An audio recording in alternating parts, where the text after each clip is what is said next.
The 42nd chapter of the book of Isaiah in the Bible clearly foretells the coming of an Arabian prophet, specifically Prophet Muhammad, peace and blessings be upon him. Isaiah describes itself as a prophecy about the future.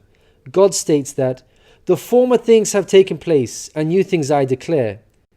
God starts the chapter by drawing our attention to a very special person that he will send. He describes this person as my servant, whom I uphold, my chosen one in whom I delight. At least 3 of the names of the Prophet Muhammad are mentioned: servant, chosen one, and in whom I delight. Isaiah is originally written in Hebrew. Arabic and Hebrew share a lot of common words because they are both Semitic languages. Isaiah uses the Hebrew word ebed for servant. The Arabic word for servant is abd. Prophet Muhammad is known as God's servant. In Arabic, Abdullah. Chosen one is Mustafa in Arabic. This is another of the names of the Prophet Muhammad. The one in whom God delights in shows that this person is beloved to God. Habibullah in Arabic, which means beloved of God, also happens to be one of the Prophet Muhammad's names.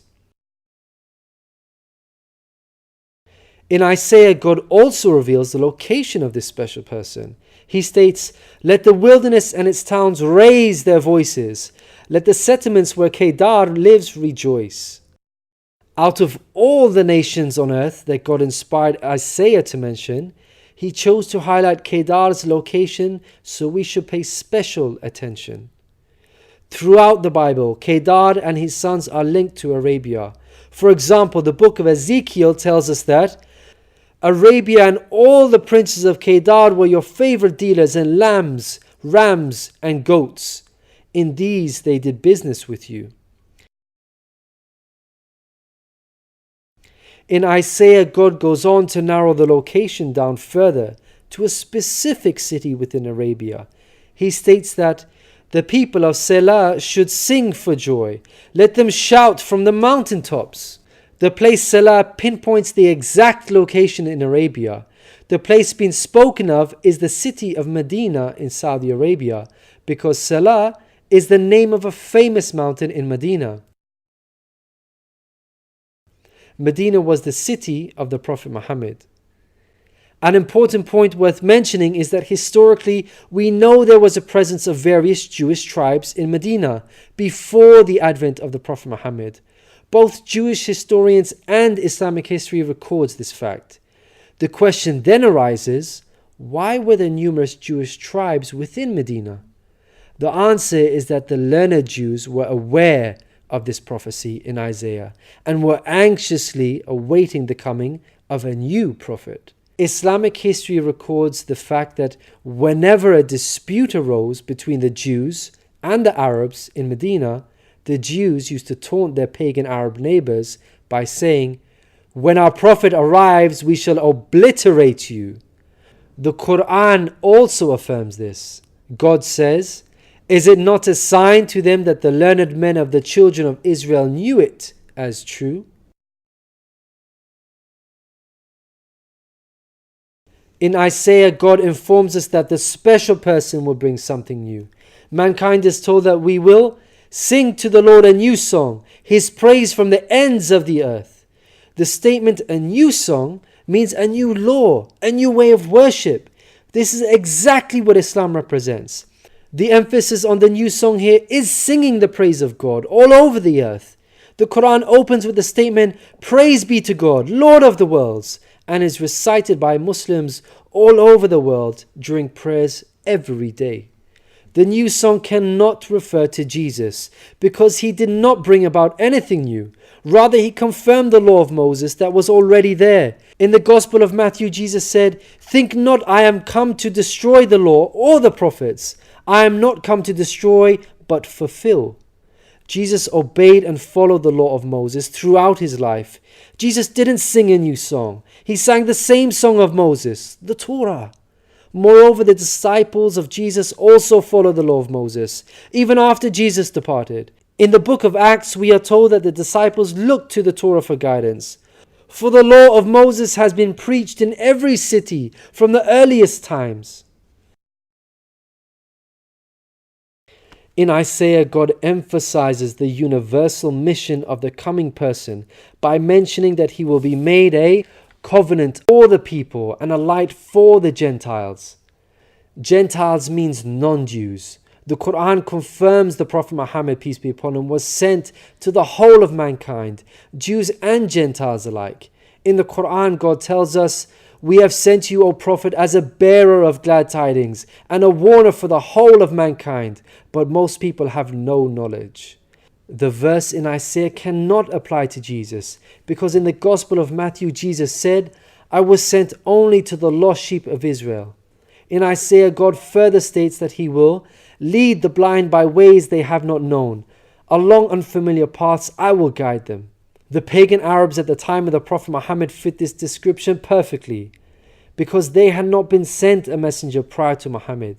The Quran bears witness to this. God states that Muhammad was sent to warn a people to whom no warner has come before. The verse in Isaiah cannot apply to Jesus, because his people, the Israelites, had already received a multitude of prophets from God. In Isaiah, God emphasizes that this special person will be sent to those who trust in idols, who say to images, "You are our gods." The whole of Arabia at the start of Muhammad's prophethood consisted of idol worshippers.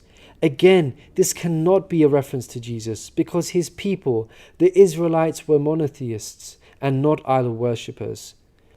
Moreover, Jesus explicitly told his disciples to stay away from the idol worshipping Gentiles, the exact opposite of what God prophesied in Isaiah. The Gospel of Matthew tells us that these 12 Jesus sent out with the following instructions: "Do not go among the Gentiles."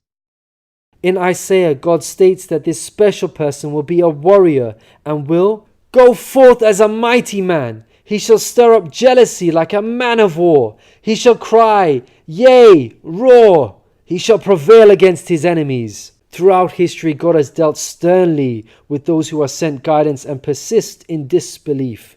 Prophet Muhammad, peace be upon him, had to engage in many battles with the idol-worshipping enemies of God and ultimately prevailed against them. By comparison, Jesus did not triumph over his enemies. According to Christians, he was crucified by them. Moreover, Jesus wasn't interested in fighting. He was not a man of war. He was a pacifist, according to the Bible. He said such things as, "For all who draw the sword will die by the sword," and "My kingdom is not of this world. If my kingdom were of this world, then would my servants fight." In Isaiah, God gives us a list of momentous achievements for this special person. Chief of these is that the idol worshippers will be turned back in utter shame. Not only did the Prophet Muhammad conquer Mecca, the pagan capital of Arabia, but by the end of his life, in just 23 short years of prophethood, Arabia had shunned idol worship and now worshipped the one true God of Abraham. This cannot apply to Jesus, as it was Christians themselves who were humiliated and greatly ashamed for hundreds of years after Jesus. They were persecuted at the hands of the Roman Empire, who were idol worshippers. They executed some of the apostles of Jesus, such as Peter and Paul. Christians were tortured and even fed to the lions. Finally, Isaiah closes with an admonishment from God. "Hear, you deaf. Look, you blind, and see. You have seen many things, but you pay no attention. Your ears are open, but you do not listen. Which of you will listen to this or pay close attention in time to come?" It seems clear that the deaf and blind God is talking about in this verse are those who reject Prophet Muhammad, peace be upon him. Who among you will heed God by acknowledging him? Who will listen and pay close attention in time to come? الذين يتبعون الرسول النبي الأمي الذي يجدونه مكتوبا عندهم في التوراة والإنجيل